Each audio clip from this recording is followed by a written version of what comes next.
যারা আমরা আমলিক করি তাদের মধ্যে কিছু সিফাত আছে, তাহলে বোঝা যাবে ইনি আমলিক। আবার যারা বিএনপি করি এনাদের মধ্যে কিছু সিফাত আছে, গুণাগুণ আছে, আছে কি নাই? বোঝা যায় ইনি বিএনপি করে, ইনি আমলিক করে, ইনি জাতীয় পার্টি, ইনি জামাত ইসলাম, আছে না? প্রত্যেকটা দলের ব্যানারে এক একটা সিফাত আছে। তেমনিভাবে আল্লাহ তাআলার দরবারে ও মুমিনদের কিছু গুণাগুণ আছে।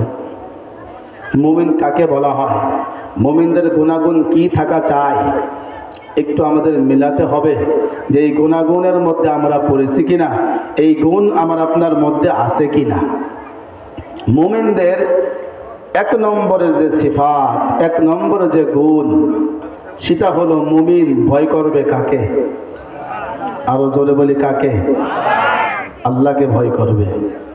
যে আল্লাহ তাকে বানিয়েছেন, যে আল্লাহ তাকে দুনিয়ার মধ্যে পাঠিয়েছেন, পাঠাইছে সেই মালিকের গোলামির জন্য, সেই মালিকের নাম শুনলে মুমিনের অন্তর থরথর করে কেঁপে উঠবে, বলে সুবহানাল্লাহ। তাই আল্লাহ তাআলা বলেন, ইন্নামাল মুমিনুনাল্লাযীনা ইযা যুকিরাল্লাহু ওয়াজিলাত কুলুবুহুম وَإِذَا تُلِيَتْ عَلَيْهِمْ آيَاتُهُ زَادَتْهُمْ إِيمَانًا وَعَلَى رَبِّهِمْ يَتَوَكَّلُونَ।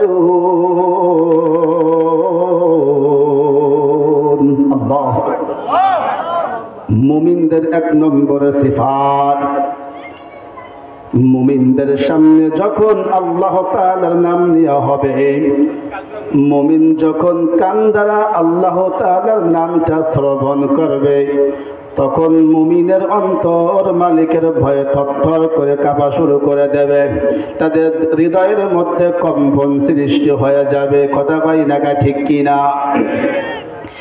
ঈমানদার আল্লাহর গোলাম যখন মুমিন তার রবের নামটা শুনবে, তখন মুমিন পাগল পারা হয়ে যাবে। এটাই তো আমার আল্লাহ তাআলার নাম, এটাই তো আমার সৃষ্টিকর্তার নাম, এটা আমার রবের নাম, যে রব আমাকে দুনিয়ার মধ্যে পাঠাইছে।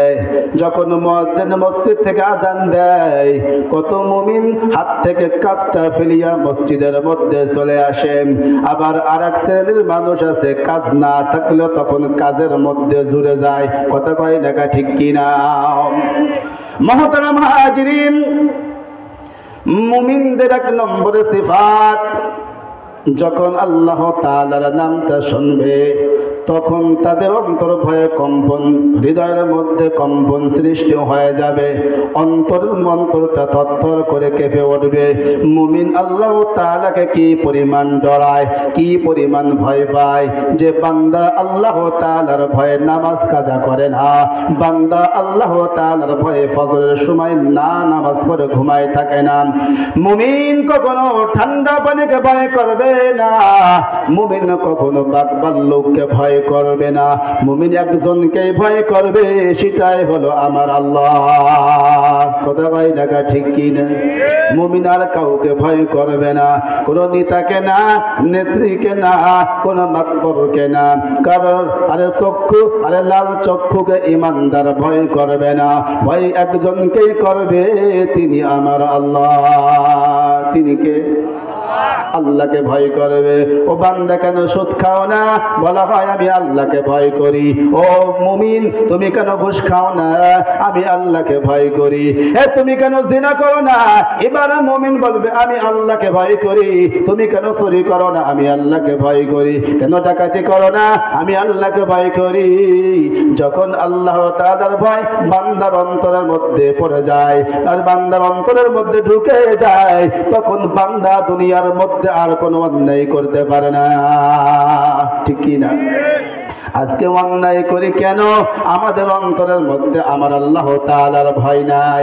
যদি ভয় থাকতো আজকে রাত থেকে গনিমত মনে করিয়া আল্লাহর বান্দারা আর বাসার মধ্যে থাকতো না, আর দোকানের মধ্যে ঘোরাঘুরি করতো না, চিন্তা করতো হতে পারে আজকে আমার জীবনের শেষ রজনী।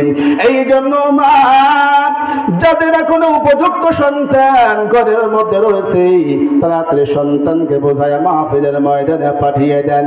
যাদের এখনো স্বামী ঘরের মধ্যে শুয়ে আছে, আজকে রাতটাকে গনিমত মনে করিয়া স্বামীদেরকে বোঝায়া মাহফিলের ময়দানে পাঠিয়ে দেন। হতে পারে মা আপনার স্বামী আপনার জন্য নাজাতের জরিয়া হয়ে যাইতে পারে। আপনার সন্তান মাহফিলে আসার পর এই সন্তানের কারণে আপনি নাজাতের ভাগীদার হয়ে যাইতে পারেন। কারণ হলো এই সন্তান আপনার না, এই সন্তান এই মা বাবাও তোমার না, সব হলো আল্লাহর। ঠিক কিনা? কিয়ামতের ময়দান, কিয়ামতের ময়দান যখন শুরু হয়ে যাবে, তখন কত মা সন্তানের কাছে দৌড়ায় যাবে, কত সন্তান আরে মার কাছে দৌড়ায় যাবে, ওর মা একটা নেকি দাও, ও মা একটা নেকির কারণে আজকে আমি জাহান্নামের কয়েদি হয়ে যাইতেছি, একটা নেকি দাও, একটা নেকি দিলে আমি জান্নাতে মেহমান হয়ে যাব। মা ডেকে বলবে বাবা আমি তোমাকে চিনি না, আমার দুনিয়ার মধ্যে কোনো সন্তান ছিল না, আমার দুনিয়ার মধ্যে বিবাহ শাদী হয় নাই, আমার সন্তান কোত্থেকে আসবে রে বাবা, চলে যাও, ভাগিয়ে যাও, আমি আমাকে নিয়ে চিন্তায় আছি, আমার কি উপায় হবে? ঠিক কি না? কি যে উপায় হবে আমার কবরে, কি যে উপায় হবে আমার কবরে, বন্ধু নাই রে, বান্ধব নাই রে কবরে, বন্ধু নাই রে, বান্ধব নাই রে কবরে। আজান শুনে যারা বিছানায়, আজান শুনে যারা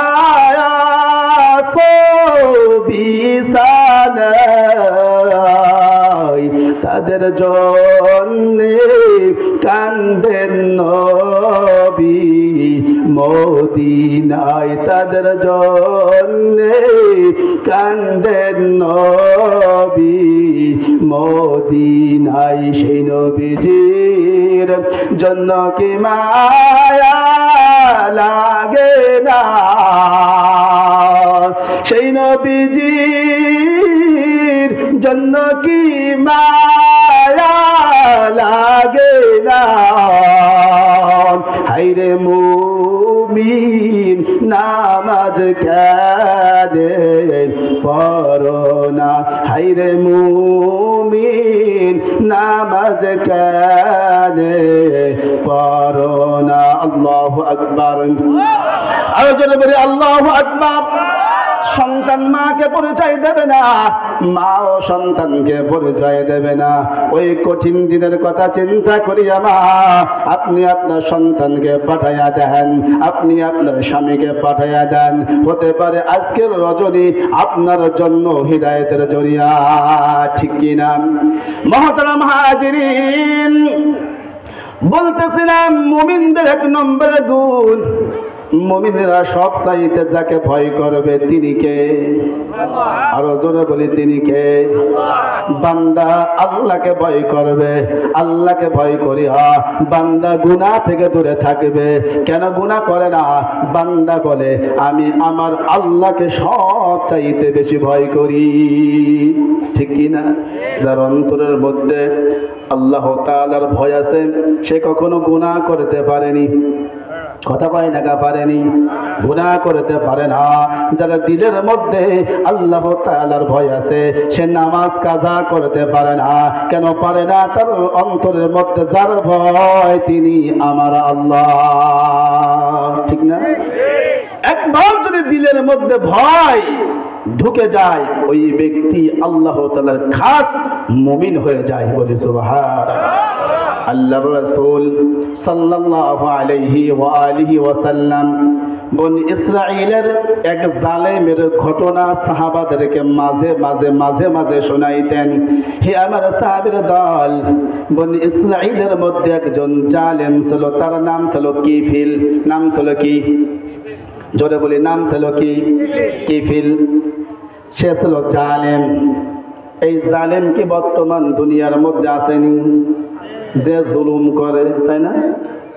যে জুলুম করে সে কি আল্লাহর ওলি? কথা কয় না, সে কি জালেম। যে জুলুম করে, অত্যাচার করে, সে জালেম। সে যেই দলের মানুষ হোক না কেন, কথা কয় না কেন, সে জালেম। আর জালেমকে জালেম হিসেবে চিন্তা হয়, জালেমকে জালিম হিসেবে কথা বলতে হয়। কথা কয় না, ঠিক কিনা? মুহতারাম হাজিরিন, এই কিফিল ছিল জালেম। তার টাকা পয়সা ধন দৌলতের কোনো অভাব ছিল না। জালেম ছিল সুদখোর। কি ছিল? সুদখোর। কি আপনার দেশে নাই? তো আমাদের দেশে আছে অনেক সুদখোর। এমনিতে কাউকে কিছু দিত না। আপনি বিপদের মধ্যে পড়েছেন, ভাই আমাকে ৫০০০ টাকা দাও, কই টাকা নাই, কই দিবানি, লাভ দিবানি, কই তাকে কব না নেও। কথা কয় না, ঠিক কি না? এই কিফিল ছিল সুদখোর, কাউকে এমনিতে উপকার করতো না। তার জামানার মধ্যে এক মহিলা ক্ষুধার যন্ত্রণা, ঘরের মধ্যে খানা নেই। সন্তানরা বারবার কান্না করে, মা খানা দাও। মা বলে, করে তো কোনো খানা নাই। সন্তান যখন কান্না শুরু করে দেয়, একটা মা একটা বাবা কখনো সহ্য করতে পারেনি। কথা কয় না, পারেনি। মা চিন্তা করে, যত দুঃখ আছে, যত কষ্ট আছে, আমি সহ্য করব। আল্লাহ আমার সন্তানকে দুঃখ কষ্টের মধ্যে ফেলো না। তাই ঠিক না? আল্লাহর কাছে বারবার দোয়া করে, মালিক আমার সন্তানের কাছ থেকে বিপদ আপদ সরিয়ে নাও। বিপদ দিতে হয় আমি মাকে দাও, আরে বিপদ দিতে হয় আমি বাবাকে দাও, আমার সন্তানকে দিও না। একটা বাবা একটা মা সন্তানকে অত্যাধিক ভালোবাসে। মা সন্তান মার কাছে বারবার বলে, মা খানা দাও। খানার যন্ত্রণা সহ্য হয় না, ক্ষুধার যন্ত্রণা সইতে পারি না। মা ডেকে বলে, সন্তান ঘরের মধ্যে কোনো খানা নাই, কোথার থেকে খানা দেব? আল্লাহর বান্দি এমন, আল্লাহর পাগল, জীবনে কোনো গুনাহ কাজ করে নাই আল্লাহর বান্দি। এবার বাধ্য হয়ে এবার কিফিলের কাছে গেছে, ও কিফিল আমাকে কিছু টাকা দাও, ঘরের মধ্যে কোনো খানা নাই। সন্তানরা কান্না করে, সন্তানদের মুখে হাসি ফোটানোর জন্য আমাকে টাকা দাও, খানার ব্যবস্থা করি, আবার তোমাকে আমি টাকা ফিরিয়ে দেব, ধার হিসাবে দাও। কিফিল ডেকে বলে, হে বোন, যদি টাকা নিতে হয় আমার সঙ্গে তোমাকে সময় দিতে হবে। বলুন নাউযুবিল্লাহ। আমার সঙ্গে তোমার মিলামেশা করতে হবে, থাকতে হবে, তারপরে টাকা দেব। আল্লাহর বান্দি ডেকে বলে, হে কিফিল, আমি জিন্দেগানিতে আমি নাপাক হই নাই। আমি যদি নাপাক হয়ে যাই, কিয়ামতের মাহশারে আল্লাহ তাআলার দরবারে আমি কেমনে মুখ দেখাইব, কেমনে উঠব? না রে কিফিল, আমি নাপাক হতে পারবো না, আমি জিনা করতে পারবো না। আমার টাকার দরকার নাই, আমার পয়সার দরকার নাই, চলে গেলাম। আল্লাহর বান্দি ঘরের মধ্যে এসে দেখে সন্তানরা কান্না করে, ক্ষুধার যন্ত্রণায় কান্না করে। মা সহ্য করতে পারে না, আবার মা দৌড়ায় গিয়েছে, কি আমি তোমার কথাই রাজি, ভাই টাকা দাও, দাও টাকা দাও, আমি তোমার প্রস্তাব কবুল করে নিলাম। কি আর করব? ঘরের মধ্যে খাবার নেই, সন্তানরা ক্ষুধা যন্ত্রণা আর সহ্য করতে পারে না, আমাকে তুমি টাকা দাও, বিনিময়ে আমাকে তুমি নাও। কিফিল টাকা দেওয়ার পর অন্দর মহলে চলে গেল। আল্লাহর বান্দি এবার দেখা যায় থরথর করিয়া কাঁপে। কিফিল ডেকে বলে, বোন কেন তুমি থরথর করিয়া কাঁপো? আমি তো তোমাকে জোর করি নাই, তুমি তো স্ব-ইচ্ছায় আসছো, কেন তুমি থরথর করিয়া কাঁপো? আল্লাহর বান্দি ডেকে বলে, এ কিফিল, জীবনে আমার জীবন আমি নষ্ট করি নাই, হারাম পথে কাটাই নাই, আমার শরীরটা থরথর করিয়া কাঁপে, এর কারণ কারণ হলো কিয়ামতের ময়দানে আমি আল্লাহ তাআলার কাছে কেমনে জিনাকারী হয়ে আল্লাহর সামনে দাঁড় হইব। আল্লাহ তাআলা তো আমাকে জাহান্নামের মধ্যে ফেলাইবে, আমি তো জাহান্নামের আগুন আমি সহ্য করতে পারবো না। ও কিফিল, আমি মালিকের ভয়ে আমার শরীরের মধ্যে কম্পন সৃষ্টি হয়ে গিয়েছে। হিদায়াতের মালিককে, আরো জোরে বলি হিদায়াতের মালিককে। এবার কিফিল লেগে বলে, হে বোন, তুমি জীবনে হারাম কাজ করো নাই, জীবনে জিনা করো নাই, আজকে অভাবে পড়িয়া আজকে আসছো তুমি আমার সঙ্গে অবৈধ কাজ করার জন্য। মাত্র একটি অবৈধ কাজ করবা, একটি হারাম কাজ করবা, তাই তোমার দিলের মধ্যে এই পরিমাণ ভয়। আর আমি কিফিল জীবনটা শেষ করে দিয়েছি গুনাহ করিয়া করিয়া। এমন কোন গুনাহ নাই যে গুনাহটা আমি করি নাই। আমি রবের সামনে আমি কেমনে দাঁড়াইব, আমি রবের সামনে আমি কেমনে মুখ দেখাইব। ও বোন, একটি গুনাহ তুমি করবা, এখনো করো নাই, এই তোমার যদি ভয় হতে পারে, আমারও তো তোমার চাইতে বেশি ভয় পাওয়ার দরকার। এ বোন, যা আমি তোমাকে ছাড়িয়া দিলাম। আল্লাহু আকবার। আমি তোমাকে ছাড়িয়া দিলাম, আমি তোমার সঙ্গে হারাম কাজ করব না রে বোন। আর তোমাকে আমি যে টাকা দিলাম, এই টাকাটা আমি তোমাকে ফি সাবিলিল্লাহ দিলাম, আর আমাকে ফিরিয়ে দিতে হবে না। কিফিল হারাম কাজ ছাড়িয়া হারাম কাজ বন্ধ করিয়া আল্লাহর বান্দা ঘরের মধ্যে চলে গিয়েছে। বাসার মধ্যে যাওয়ার পর ওই রাত্রেই কিফিল দুনিয়া থেকে বিদায় হয়েছেন। সকালবেলা সকলের মুখে আওয়াজ, জালেম মারা গিয়েছে, কিফিল অত্যাচার মারা গিয়েছে, সুদখোর মারা গিয়েছে, জিনাখোর মারা গিয়েছে। ভালো হয়েছে, এই দুনিয়ার মধ্যে কেউ মরলে কেউ খুশি হয়, কথা কয় না কেন? অনেক মানুষ মরলে কান্না করে, আবার অনেক মানুষ দুনিয়ার থেকে মরলে অনেকে আনন্দ উল্লাস করে, আছে কি নাই? সবার মুখে মুখে জালিম মারা গিয়েছে, ভালোই হয়েছে, ভালোই হয়েছে। এবার আল্লাহর রাসূল ওয়াজ করতেছে, ও আমার সাহাবীর দল, আল্লাহ তাআলা এবার ওই কিফিলের দরজার মধ্যে আর ঘরের দরজার মধ্যে লিখে দিলেন, হে আমার গোলামের দল, তোরা আমার কিফিলকে আর হারাম করে বলিস না, আমার কিফিলকে তোরা জালেম বলিস না। আমি আল্লাহ তাআলার কাছে কিফিল এইভাবে তওবা করেছে, আমি আল্লাহ আমার কিফিলের জিন্দেগীর সব গুনাহ খাতা মাফ করিয়া আমার কিফিলের নামটা আমি মুত্তাকিনদের দপ্তরে উঠাইয়া দিয়েছি। আল্লাহ আল্লাহ কে মুবারক নাম হ্যায়, আল্লাহ আল্লাহ আশিকু কা কাম হ্যায়, আল্লাহ আল্লাহ ইজ শিরি দিস্তদারাম শিরে শক্কর নিকুনত জাদম তমহান, আল্লাহ আল্লাহ তু মেরা মাবুদ হ্যায়, আল্লাহ আল্লাহ তু মেরা মাশুক হ্যায়, ইয়া ইলাহি তু মেরা রহমান হ্যায়, ইয়া ইলাহি তু মেরা রহিম হ্যায়। আল্লাহু আকবার। এই জন্য ইমানদার অন্তরের মধ্যে যার ভয়, তিনি কে? কিফিল অন্যায় করে নাই, কিন্তু জীবনটা বরবাদ করেছেন। মাত্র একটি গুনাহ থেকে কিফিল বেঁচে রয়েছেন আর মনে মনে তওবা করেছে। এই তওবা যদি আমার আল্লাহ কবুল করতে পারে, আমার আপনার তওবা কি আল্লাহ কবুল করতে পারে না? আমরা কিফিলের চাইতে বেশি গুনাহ করি নাই, আমরা কিফিলের চাইতে বেশি গুনাহ করি নাই। যদি কিফিলকে আমার আল্লাহ মাফ করতে পারে, আমাকে আপনাকে আল্লাহ মাফ করতে পারে। এই জন্য গভীর রজনীতে উঠিয়া তাহাজ্জুদের নামাজ আদায় করিয়া মালিকের কাছে দুইটা হাত তুলিয়া ও বান্দা যখন বিনায়া বিনায়া কান্না শুরু করে দেবে, ওরে মালিক জীবনটা শেষ করে দিয়েছি রে আল্লাহ, এমন কোন গুনাহ নাই যা আমরা করি নাই।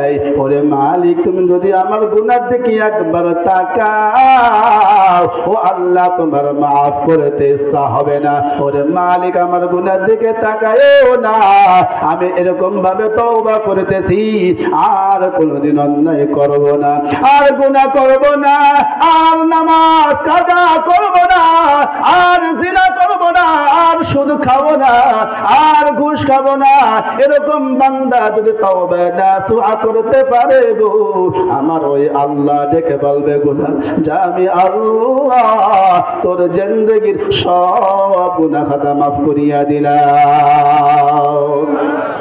এই জন্য যেইভাবে তওবা করার দরকার সেইভাবে তওবা করার দরকার আছে কি নাই?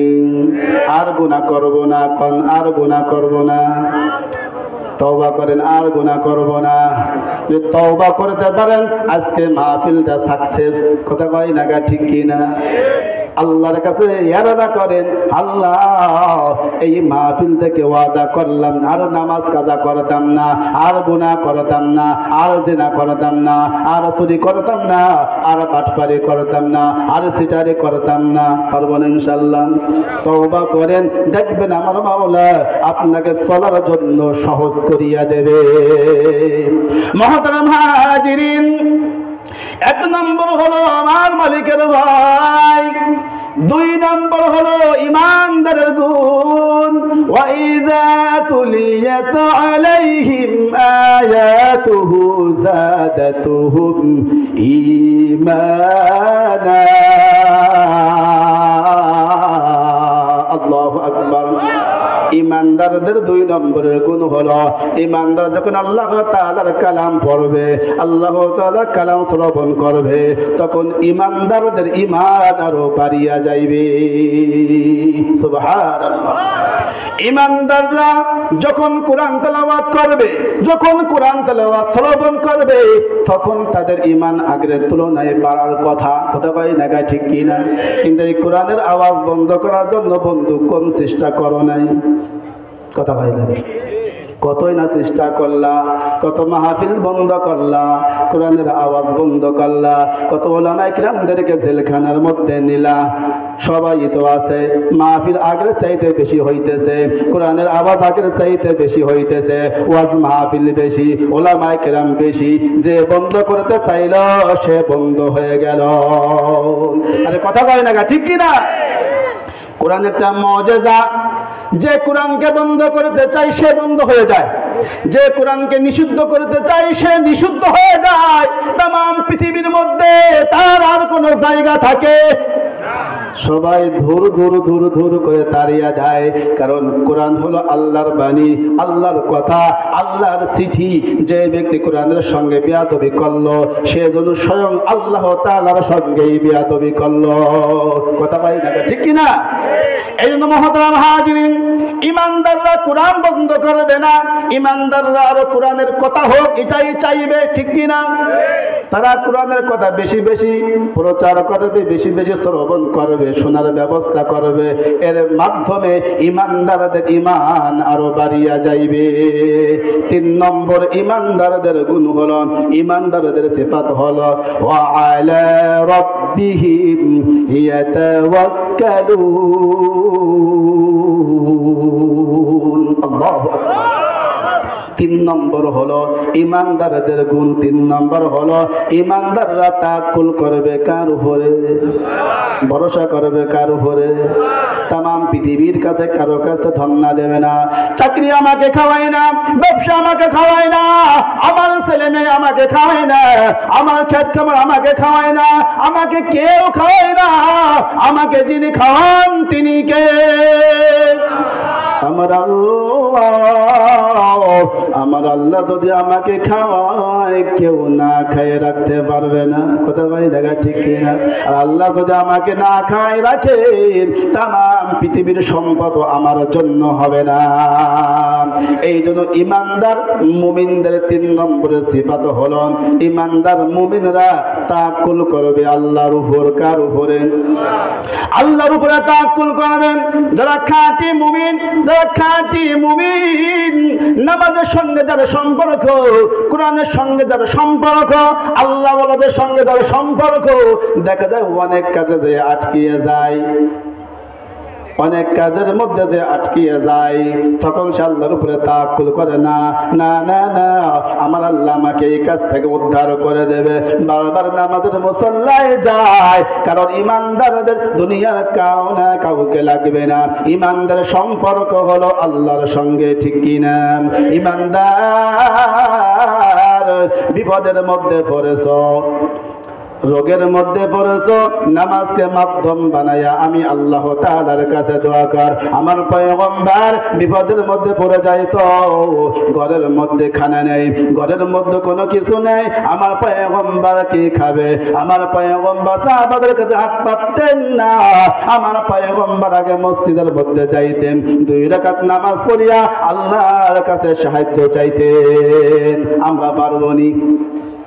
ইমানদার কোন কাজের মধ্যে যে আটকিয়ে গেলে ভরসা করবে আল্লাহর কাছে, আল্লাহর জন্য নামাজ আদায় করিয়া আল্লাহ তাআলার কাছে হাত তুলিয়া দোয়া করবে, মালিক এই কাজের মধ্যে আটকিয়ে গেলাম, হে আল্লাহ আমার সন্তানের বিবাহ হইতেছে না, আমার সন্তানের চাকরি হইতেছে না, ব্যবসার মধ্যে বরকত নাই। ইমানদার কোন মাজারের কাছে যে চাইবে না, কোন খাজার কাছে চাইবে না, ইমানদার চাইবে আল্লাহর কাছে। চাবে কার কাছে? সন্তান লাগলে কার কাছে? ছেলে লাগবে কার কাছে? মেয়ে লাগবে কার কাছে? ব্যবসায় বাণিজ্যের বরকতে দরকার, চাবো কার কাছে? ইমানদারদের সিফাত হলো ইমানদাররা যা লাগবে চাবে তাদের রবের কাছে, কারণ রব তার গোলামদেরকে যে কি পরিমাণ ভালোবাসে এটা বোঝানো সম্ভব না। আমার আল্লাহ বান্দাদেরকে আদর করিয়া বানাইছে, বান্দাদেরকে মুহাব্বতের নজরে বানাইছে। হে গোলাম, দুনিয়ার মধ্যে যায় আমি রবকে সিজদা দিবি, আমি রবকে ডাকবি, আর যেই বান্দা আল্লাহ তাআলাকে সিজদা দেয় ওই বান্দার সম্মান আমার আল্লাহ বৃদ্ধি করে দেয়। ওয়াসজুদ ওয়াকতারিব, হে গোলাম সিজদা দে আর আমি আল্লাহর নিকটবর্তী হয়ে যা। আল্লাহু আকবার। বোঝা গেল সিজদা দিলে ওই গোলাম রবের নিকটবর্তী হয়ে যায়। আল্লাহু আকবার। ওরে বান্দা সিজদা দিবি আর মালিকের নিকটবর্তী হয়ে যাবে। যে বান্দা নত হয়েছে, বান্দা নত হইয়া আল্লাহ তাআলার কাছে সিজদা দিয়েছেন, আল্লাহর ঘরে যায় বান্দা যখন নত হয় আমার আল্লাহ ওই বান্দার ইজ্জত সম্মান আরো বাড়িয়ে দেয়। ইমানদারদের 3 নম্বরের সিফাত হলো ওয়া আলা রাব্বিহিম ইয়াতাওয়াক্কালুন। আরে মুমিনরা তাওয়াক্কুল করবে কার উপর? 4 নম্বর হলো ইমানদারদের সিফাত হলো আল্লাযীনা ইউকিমুনাস সালাহ। ইমানদাররা নামাজ কায়েম করবে, নামাজ প্রতিষ্ঠা করবে, নামাজ আদায় করবে, নিজেও পড়বে, সন্তানদেরকে নামাজের দাওয়াত দেবে। কথা পাই না, ঠিক কিনা? দুনিয়ার ব্যবসা বাণিজ্য, দুনিয়ার বেচা কিনা, দুনিয়ার কোন কাজ করব, দুনিয়ার কোন রাজনীতি ইমানদারদেরকে নামাজ থেকে গাফেল করতে পারবে? কথা কয় না পারবে? কারণ হলো ইমানদার তার দিলের মধ্যে আমার মালিকের বড় ভয়, আমার মালিকের বড় ভয়। এই জন্য ইমানদার আগে মালিককে বেশি বেশি সেজদা দেবে, ইমানদার নামাজ বেশি বেশি পড়বে, ঘরের মধ্যে পড়বে, ইমানদার মসজিদে এসে নামাজ পড়বে, ফরজ নামাজ ইমানদার মসজিদে এসে পড়বে, আর সুন্নাত নফল নামাজ বান্দা ঘরের মধ্যে পড়ার চেষ্টা করবে। কারণ হলো ওই বান্দার দিলের মধ্যে যার ভয় তিনি আমার আল্লাহ। ঠিক কিনা? বোঝা গেল ইমানদার হতে হলে পড়া নামাজ পড়া লাগেনি? নামাজ পড়া লাগবে কি লাগবে না? নামাজ না পড়লে ইমানদার হওয়া যাবে না, নামাজ না পড়লে মুমিন হওয়া যাবে না, নামাজ না পড়লে মুসলমান হওয়া যাবে না। লা সাহমা ফিল ইসলাম লিমান লা সালাতা লাহু। আমার পয়গম্বর জানায়া দেয় যে ব্যক্তি নামাজ পড়ে না, নামাজের সঙ্গে যার সম্পর্ক নাই, ইসলামে তার কোনো জায়গা নাই। বোঝা গেল যদি মুসলমান দাবি করতে হয় নামাজ পড়া দরকার আছে কি নাই? নামাজ পড়তে হবে। ইমানদারদের 5 নম্বর গুণ হলো ওয়া মিম্মা রাযাকনাহুম ইউনফিকুন।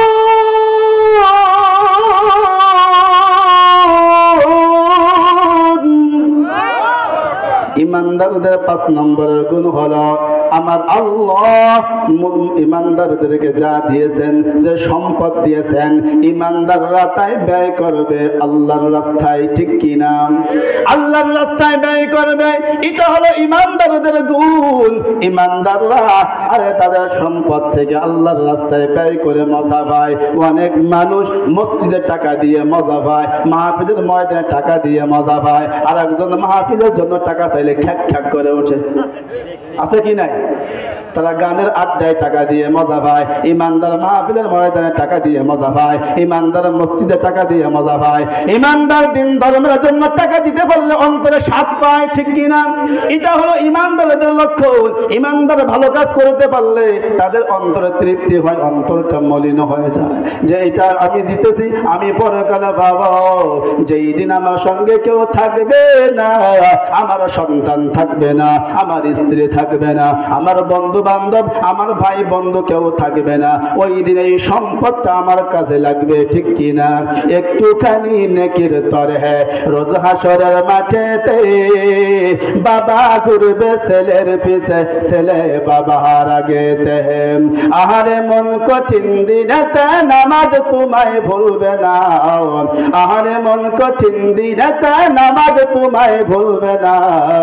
ঠিক মতো পড়িলে নামাজ জান্নাত তোমার ঠিকানা, ঠিক মতো পড়িলে কোরআন জান্নাত তোমার ঠিকানা। ঘুমের চেয়ে নামাজ ভালো, আর তোমরা ঘুমাইও না, ঠিক মতো পড়িলে নামাজ জান্নাত তোমার ঠিকানা, ঠিক মতো পড়িলে কোরআন জান্নাত তোমার ঠিকানা। পশু পাখি কীট পতঙ্গ কেউ তো ঘুমিয়ে রইল না, মানুষ হয়ে ঘুমিয়ে থাকা ঠিক তো মোদের হবে না। আর নবী বেনামাজির সুপারিশ যে করবেন না, আর নবী বেনামাজির সুপারিশ যে করবেন না, ঠিক মতো পড়িলে নামাজ জান্নাত তোমার ঠিকানা, ঠিক মতো পড়িলে কোরআন জান্নাত তোমার ঠিকানা। জান্নাত পেতে চাই কি চাই না? কথা কয় না, চাই কি চাই না? যদি ইমানদার আল্লাহর গোলাম, যদি আমরা জান্নাত পেতে চাই, নামাজ পড়া লাগবে নি? নামাজ পড়া লাগবে নি? নামাজ ছাড়া কিন্তু জান্নাত পাওয়া যাবে না। ইমানদারের গুণ যদি অন্তরের মধ্যে না ঢোকানো যায়, ইমানদারদের গুণ এই সিফাতগুলো যদি ভিতরে না প্রবেশ করে, মালিকের জান্নাত কিন্তু পাওয়া যাবে না। আর জান্নাত এমন একটা নিয়ামত, যে কাউকে জান্নাত দেওয়া হবে না, ঈমান থাকতে হবে, মুমিন হওয়া লাগবে, আর নয় জান্নাত পাওয়া যাবে না। কারণ হলো জান্নাতের মধ্যে আমার আল্লাহ এই পরিমাণ নিয়ামত রেখেছেন আমার আপনার জন্য। আ'দাতু লিইবাদিয়াস সালিহিন মা লা আইনুন রাআত ওয়ালা উযুনুন সামিআত ওয়ালা খাতারা আলা কলবি বাশার। আল্লাহর রাসূল বলেন, ঈমানদার মুত্তাকিনদের জন্য, সালিহিন বান্দা বান্দির জন্য আমার আল্লাহ এই পরিমাণ নিয়ামত জান্নাতের মধ্যে রেখেছেন। জিন্দেগানিতে কোনো চোখ তা দেখে নাই, জিন্দেগানিতে কোনো কান তা শ্রবণ করে নাই, জিন্দেগানিতে কোনো অন্তর তা কল্পনাও করতে পারে না। সেই জান্নাত আমরা চাই কি চাই না? জান্নাত চির সুখের ঘর, জান্নাত চির সুখের ঘর, যদি জানতে ওগো তুমি, মায়া ঘেরা রঙিন এই পৃথিবী, নাই তো সুখের খনি, মায়া ঘেরা রঙিন এই পৃথিবী, নাই তো সুখের খনি। আল্লাহু আকবার। সে জান্নাত চাই কি চাই না? জান্নাত যদি পেতে চাই নামাজ পড়বো তো ইনশাআল্লাহ। ওয়াদা করলেন তো? যদি নামাজ পড়েন আর ওয়াদা করেন, যদি একটি নেকিও যদি বাড়তি আজকের থেকে করতে পারেন, তাহলে এই মাহফিল সাকসেস।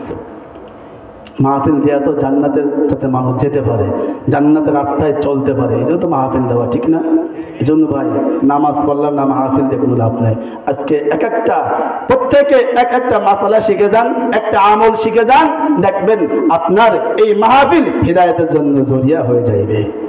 মুহতারাম হাজিরিন, আপনাদের সকলের কাছে দোয়া চাই যে আল্লাহ তাআলা যেন বাকি জিন্দেগি কোরআনের রাস্তায় কোরআনের পথে অতিবাহিত করা তৌফিক দান করে সকলে বলে আমিন। যে কথা বললাম আল্লাহ তাআলা আমাদের সকলকে বোঝার আমল করা তৌফিক দান করে সকলে বলে আমিন।